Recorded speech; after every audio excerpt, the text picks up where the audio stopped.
জীবনটা আসলে কখনোই রূপকথা নয়। না আছে রাজপ্রাসাদ, না আছে জাদুকাঠি, শুধু আছে প্রতিদিনের ক্লান্ত দৌড়ঝাঁপ, কিছু পূর্ণ স্বপ্ন আর অসংখ্য অপূর্ণ প্রত্যাশা। ভোর মানেই ঘুম ভাঙা অ্যালার্মের তীব্র শব্দ, কাজে ছোটা, ভিড়ের ভেতর হারিয়ে যাওয়া। সন্ধ্যা মানেই ক্লান্ত দেহে ফিরে আসা ঘরে, যেখানে অপেক্ষা করে নীরবতা কিংবা তুচ্ছ কিছু কথা। বাস্তব মানে কষ্ট গোপন করে হাসা, রাতে নির্জনে বালিশ ভিজিয়ে তবুও আবার পরদিন সকালের সূর্য দেখে নতুন করে শুরু করা।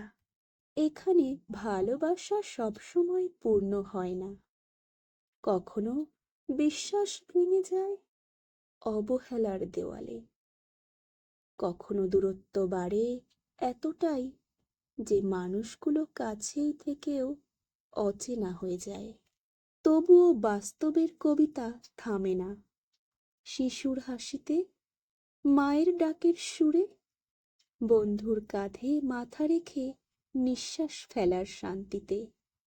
জীবন আবার রং খুঁজে নেয় ভাঙনের মাঝেই।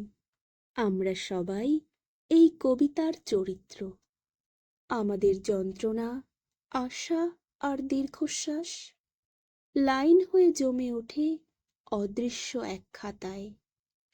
সেই খাতার নামই জীবন, আর তার প্রতিটি অধ্যায় বাস্তবের কবিতা।